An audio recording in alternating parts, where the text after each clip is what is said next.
Des infrastructures arrivées en obsolescence avec pour conséquence directe des coupures intempestives. L'offre en énergie électrique est largement inférieure à la demande nationale. Aucune ville du pays n'est épargnée par ces problèmes.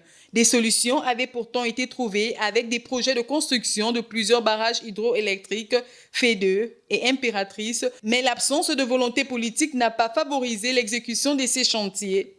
Annoncé pour certains en 2010. Une situation très préoccupante pour le Premier ministre de la Transition, Raymond Dongsima, et son gouvernement qui s'attellent à trouver des solutions à cette problématique dont le besoin de l'ensemble du pays est estimé à 11 000 mégawatts. 14 ans plus tard, ni FEDE, ni l'Impératrice n'ont démarré. Par conséquent, il ne faut pas s'étonner que les apports électriques qui auraient dû être enregistrés du fait de la production, de l'entrée en production du barrage de l'Impératrice et du barrage de FEDE, que ces apports ne soient pas au rendez-vous. Par conséquent, il y a un déficit qui est là et qu'on doit assumer.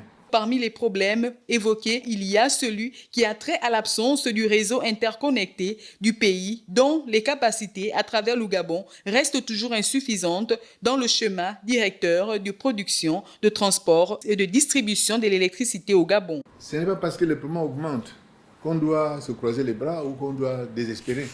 Je crois qu'il faut qu'on continue à se concerter, à chercher une solution ensemble, peut-être à explorer d'autres voies pour essayer de résoudre les problèmes d'une façon satisfaisante pour nous tous. Les solutions viennent au fur et à mesure que les problèmes se posent. Ce n'est pas les solutions que j'avais hier que je vais garder aujourd'hui et ce n'est pas ces solutions que j'aurai forcément demain. On s'adapte, c'est le propre de l'être humain. Engagé dans une dynamique d'industrialisation du pays à travers des grands projets et animé par le besoin de satisfaire la forte demande de la population, le gouvernement va, pour le cas urgent, acquérir 27 groupes thermiques avant le lancement, dans moins de 2 ans, des travaux de construction du barrage de Kingele-Aval, de la construction cette année de la première phase de la centrale solaire de Ayem Plaine, d'une capacité de 60 MW, dont 30 MW pour la première phase. Tout comme la construction attendue des centrales thermiques de Vendo, du barrage hydroélectrique de Ngoumenjim, de l'augmentation des capacités de la centrale thermique du Cap Lopez, de la centrale thermique à gaz de Mayumba, du barrage hydroélectrique de l'Impératrice et celui de FEDE.